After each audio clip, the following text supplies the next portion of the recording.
Hello. Hello Bhagat ji, सत साहिब। सत साहिब जी। पवन दास बोल रहे हैं भगत जी। हाँ जी। भगत जी, मैं आपसे जो एक अनुभव शेयर करना चाहती हूँ। बताइए। रात सुबह के टाइम 5 बजे के करीब मैंने गुरुजी देखे थे सपने में। जी। तो पहले तो मैंने उनके पैर अपने हाथ में ले लेकर देखे, ऐसे सहला सहला के, जैसे बिल्कुल नजदीक बैठे हैं मेरे और हंस रहे हैं गुरुजी। तो उनके जो पैर हैं बिल्कुल रुई के फुआ की तरह, मैंने उनके पैर सहला सहला के देखे हैं, चूमे माथे से लगाए जी। फिर जो मैंने गुरुजी जैसे बैठे हैं तो मैंने उनके माथा चूम लिया। तो गुरुजी मुझसे ये बात बोल रहे हैं कि बेटा, तुम्हारे होटल को कोई भी अवशेष हमसे ना चिपकना चाहिए, ये गलती हो जाएगी। तो फिर मैं यहाँ पूछ रही हूँ, मैं गुरुजी मैं तुम्हारे होटल में चूम सकूं? मैं मेरे पिता हो ना तुम, तो एक बेटी अपने पिता के मुंह में चूम सके या ना? कि हाँ बेटी क्यों ना। तो मैंने उनके होठ चूमे हैं फिर। और फिर जो है जैसे बाप बेटी आपस में गले मिले हैं, हम फिर ऐसे मिले हैं।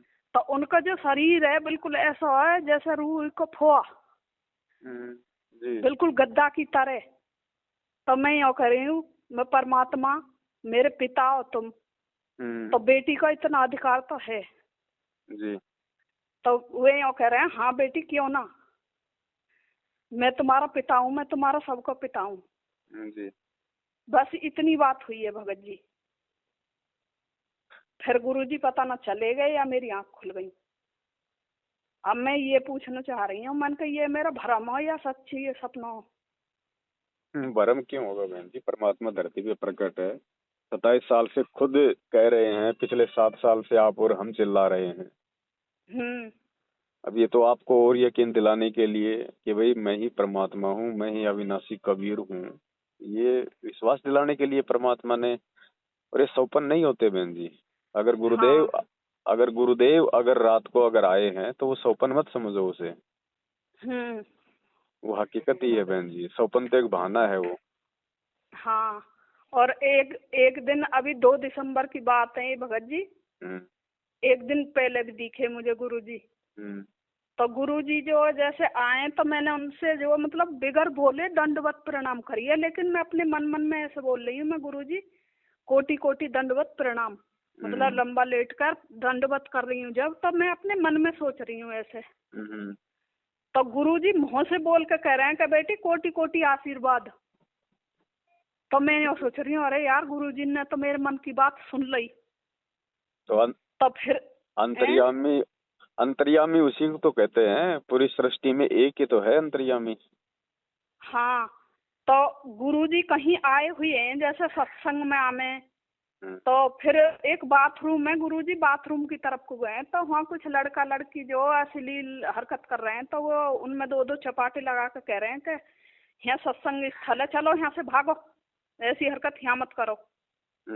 तो फिर सत्संग कर रहे हैं गुरुजी, नीचे बैठ के कर रहे हैं, लेकिन जमीन पे कपड़ा बिछा हुआ है बहुत बीच में, और वहाँ कुछ भक्त भी बैठे हैं, कुछ अनुपदेशी भी लोग बैठे हैं वहाँ। तो मैं फिर गई हूँ, मैंने दोबारा कर दंडवत प्रणाम करिए गुरुजी से। तो गुरुजी मेरे सिर पे हाथ धर के यूँ कह रहे हैं कि मेरी बेटी 7 साल से बहुत परेशानी झेल रही है। उन्हें तो सब कुछ पता है हमारी परेशानी की। तो मैं यूँ कह रही हूँ मन की गुरुजी ये परेशानी कब तक की और है? तो उन्होंने ऐसा इशारा करे हो भगत जी, बोले कुछ दिन की और है, कि जैसे वो यूँ कह रहे हैं कि 9वीं साल तक और है। जैसे गुरुजी ने अब 8वीं साल चल रही है गए इनने, और 9वीं साल तक और है, जब 9वीं साल लगेगी।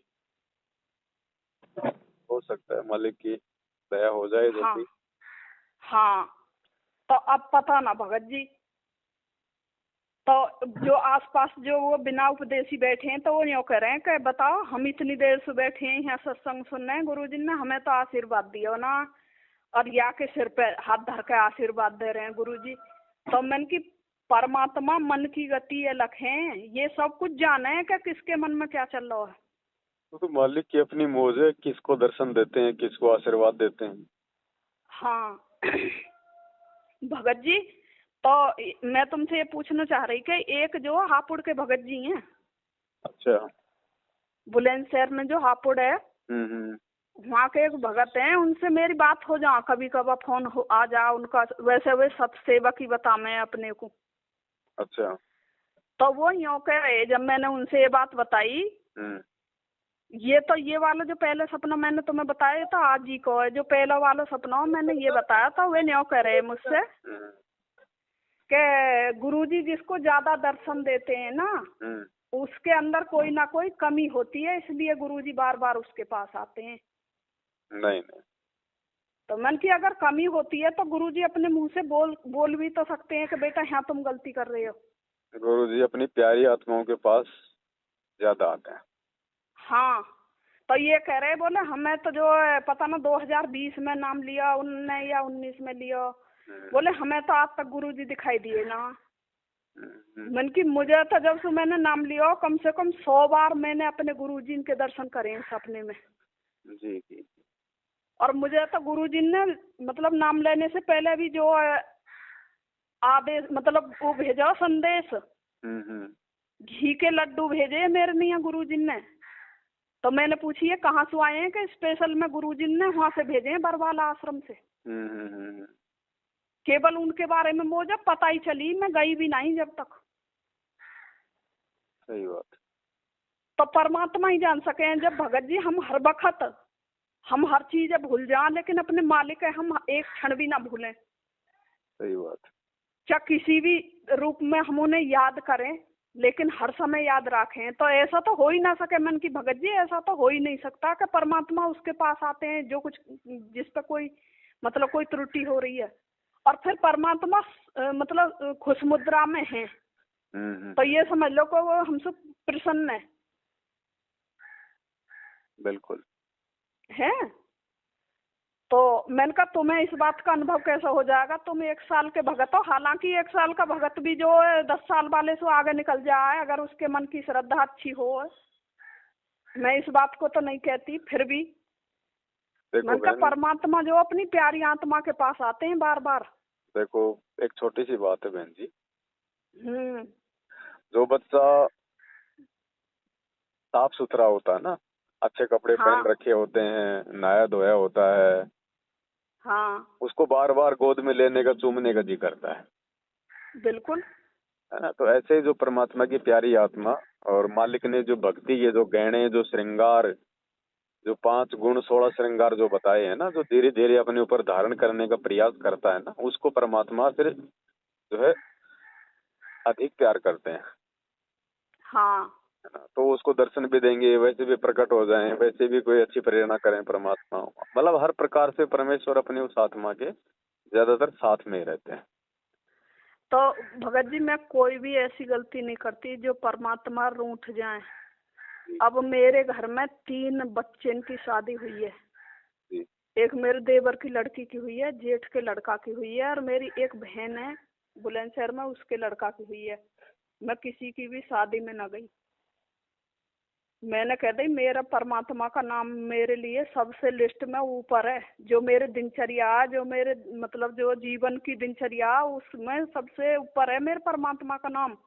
और मैं सब छोड़ दूंगी उस परमात्मा के लिए, मोह कोई अंतर ना पड़े। बिल्कुल बहन जी, परमात्मा ने भी स्पष्ट कह रखा है कि जब आप इस ज्ञान से परिचित हो जाओगे ना, उसके बाद आपका बारात चढ़ने का भी मन नहीं करेगा। अक्षम है जो दास के साथ भी हुए थे वो आपके साथ भी होंगे। आपको रिश्तेदारी भी भूल जाओगे आप। आपको कहीं पहले तो चाह चढ़ा करता, बारात में जाओगे, लड्डू खाओगे, गप वहां पर गप्पे मार खाओगे। और अब अगर बारात में जाने का नंबर आ गया ना, माथा ठनकेगा आपका, ये भगवान मेरा नंबर ना हो तो बढ़िया कोई और चला जा। क्योंकि संत और असंत की लैंग्वेज में भी फर्क हो जाता है। भाषा भी अच्छी नहीं लगेगी आपको, दूसरे जो बोल देंगे, चाहे कितना अच्छी आत्मा का आदमी हो, बहन हो, भाई हो, वो बोली बोले को ना जो हम यहां बोलते हैं। सत साहिब आ जाओ बहन जी, आ जाओ भाई, बैठो, ईश्वर की चर्चा करना। हाँ जी, कितना विनम्रता आ जाती है, एक शिष्टाचार भी सीखा जाता है। देखिए किस तरह ऋषियों की तरह बैठ जाती है छोटे छोटे बच्चे, बुजुर्ग, बहन, बेटी, भाई। एक एक संकेत की आवश्यकता गुरुदेव की, जैसे एक ऋषि बैठ जाया करते हैं। तो ये शिष्टाचार, ये आपके पिछले पुण्य कमाई, प्रभु की रजा, जिसके कारण अब हमारे इस मन पापी की डोर जो वो पांख घनी लगी थी, वो कटन लगी, अब ये आवश्यकता अनुसार रह जाएंगी और प्रभु के चरणों में दिन रात आत्मा का एक विशेष खिंचाव बनता चला जाएगा। मेरा ना करता भगत जी, बिल्कुल मेरा किसी के यहाँ जाने का, मैं किसी के यहाँ जाऊं भी हूं ना तो पानी भी पीने का मन नहीं होता मेरा। जैसे कभी मजबूरी में किसी के यहाँ जाना पड़ जा, कोई हारी तकलीफ में है तो ऐसे तो जाना पड़ जाए ना, तो मैं पानी भी पीना पसंद ना करूं। हाँ सही बात। हाँ, तो अब मैंने अपनी, मेरे बहू है, बेटा है, मैंने उनसे सबसे कह रखी है, बेटा मैं तुमसे भी नाता तोड़ दूंगी, अपने गुरुजी के नहीं। बिल्कुल सही बात है। मेरे बेटा का जो बच्चा होने वाला, छोटे वाले का दूसरा, पहले लड़का हुआ, तो ना हमने उसका नाम रखवाया, ना हमने कोई मतलब कुछ भी फंड ना करा जैसे गुरुजी के हिसाब से। तो अब जो दूसरा बच्चा होने वाला तो मुझसे ये बोल रहा था हमारा बेटा कि जब मेरा बच्चा होगा ना तो मैं जो है दावत करूंगा। तो हमने पहले ही स्पष्ट कह दी, हमारे भगत जी ने भी, हालांकि भगत जी सत्य नाम मिल गया था लेकिन वो जाप नहीं करते। वैसे तो मर्यादा ना तोड़ी उन्होंने कुछ भी, पर जाप नहीं करते, वे ड्यूटी वाले आदमी हैं, वो जो है ना करते जाप। तो उन्होंने भी स्पष्ट कह दी कि बेटा चाहे तुझे बुरी लगे या भली लगे, हम तेरे या कार्यक्रम में शामिल ना हो, कभी तुझे फिर ऐसा लगे कि हमारे माँ बाप मुझे देख के जल रहे हैं। सही। तू जो कुछ भी करता रहिए। बिल्कुल। तो अब भगत जी बताओ भला, ऐसी आत्मा के नहीं है, परमात्मा जो हमें कोई त्रुटि बताने आएंगे तो वो इशारा ना करेंगे। अब जैसे जो बता रही है एक भक्तमती, तुम बता रहे अपनी वीडियो में कि जो मैं 3 दिन से भूखा हूँ जी, तो परमात्मा स्वयं जो बोल देंगे अगर हमारी कोई गलती होगी कि बेटा यहाँ ऐसे गलती हो रही है तो मत करो। हाँ, इशारा करते हैं परमात्मा।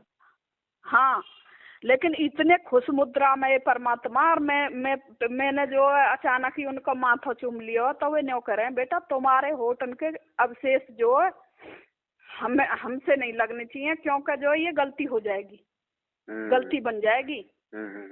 तो फिर मैंने ये कही है, मैं गुरुजी मैं तुम्हारे होठन में चूमना चाहूँ।